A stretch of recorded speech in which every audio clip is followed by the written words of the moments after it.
Bodoh yang tidak boleh diajar. Kerajaan Perpaduan Madani tidak pernah sesekali menganaktirikan pembangkang dalam pemberian peruntukan dan bantuan sebagaimana yang didakwa dan dispekulasikan. Menteri Ekonomi Rafizi Ramli tetap menyalurkan peruntukan kepada ahli parlimen pembangkang dalam bentuk projek-projek dan bantuan terus kepada rakyat di sesebuah kawasan. Beliau berkata, mana-mana ahli parlimen pembangkang yang mahu memohon peruntukan daripada kerajaan boleh terus mengisi borang dan nyatakan sebab permohonan itu dibuat. Kita buka seluasnya kepada mana-mana wakil rakyat tanpa mengira kawasan sekiranya mereka mahu memohon peruntukan daripada kerajaan. Mereka juga boleh terus isi dan tunjuk sama ada jambatan, jalan atau longkang perlu dibaiki. Jadi, peruntukan itu memang akan disalurkan terus kepada rakyat, katanya menerusi satu hantaran di laman Social X semalam. Rafizi dalam pada itu menjelaskan perkara yang dibangkitkan oleh pembangkang sebenarnya mengenai peruntukan ahli parlimen memohon dana bagi tujuan-tujuan politik wakil rakyat. Mengulas lanjut perkara itu, beliau memberitahu kerajaan bersetuju untuk memberikan peruntukan, namun perlu melalui proses rundingan terlebih dahulu bagi memastikan peruntukan tersebut selari dengan dasar tata kelola yang telah ditetapkan oleh kerajaan. Kita nak pastikan tata kelola itu bersesuaian dengan permohonan. Contohnya, kerajaan beri RM1 juta tetapi peruntukan itu tidak sampai kepada rakyat. Akhirnya, digunakan oleh ahli parlimen untuk program masing-masing, ujarnya.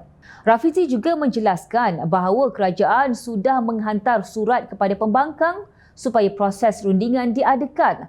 Namun pembangkang katanya tidak menunjukkan kesungguhan kepada tawaran itu. Kenapa pembangkang tak nak mulakan proses rundingan?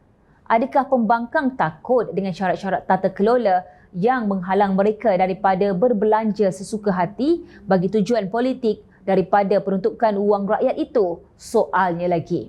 Sebagai rekod, Timbalan Perdana Menteri Datuk Seri Fadilah Yusof yang ditugaskan untuk merundingkan soal agihan peruntukan kepada pembangkang baru-baru ini mendedahkan hanya ahli parlimen Muar, Syed Saddiq Syed Abdul Rahman yang datang berjumpa membincangkan soal peruntukan.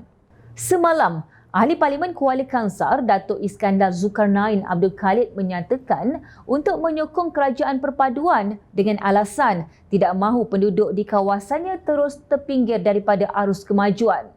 Pemerhati politik pula mendakwa keputusan itu dibuat berkemungkinan setelah melihat tindak tanduk pemimpin PN yang tidak mengindahkan seruan Perdana Menteri Datuk Seri Anwar Ibrahim agar pembangkang berunding bersama timbalannya Datuk Seri Fadilah Yusof untuk mendapatkan peruntukan parlimen. Menurut Iskandar, keputusan itu juga bertujuan untuk menilai sama ada Perdana Menteri ikhlas dan mengotakkan janji memberi peruntukan untuk ahli parlimen yang menyokong dasar kerajaan perpaduan. Saya percaya ekonomi negara perlu ditingkatkan demi kemakmuran negara dan kesejahteraan rakyat. Oleh yang demikian, saya menyokong Perdana Menteri atas apa-apa usaha yang dilakukan untuk mengukuhkan ekonomi negara, katanya dalam satu kenyataan semalam. Untuk rekod, Anwar tidak membuat sebarang kenyataan umum yang meletakkan syarat ahli parlimen pembangkang yang pada masa ini tidak akan mendapat sebarang peruntukan persekutuan untuk memberi perkhidmatan kepada pengundi mereka untuk menyokong dasar kerajaan bagi mendapat peruntukan itu. Sebaliknya, Anwar dan ahli parlimen kerajaan yang lain telah berkali-kali memberitahu ahli parlimen pembangkang untuk mengadakan perbincangan dengan kerajaan untuk mendapatkan peruntukan yang sama dan memberi jaminan bahawa kerajaan terbuka kepada perbincangan sedemikian. Sikap Iskandar seharusnya dipuji dan dilihat sangat rasional dengan keputusan beliau. Biarpun beliau berkemungkinan berdepan dengan risiko sebarang tindakan disiplin parti, beliau tidak sanggup melihat pengundi-pengundi di kawasannya terus terbiar dan ketinggalan hanya semata-mata kerana perbalahan naratif politik.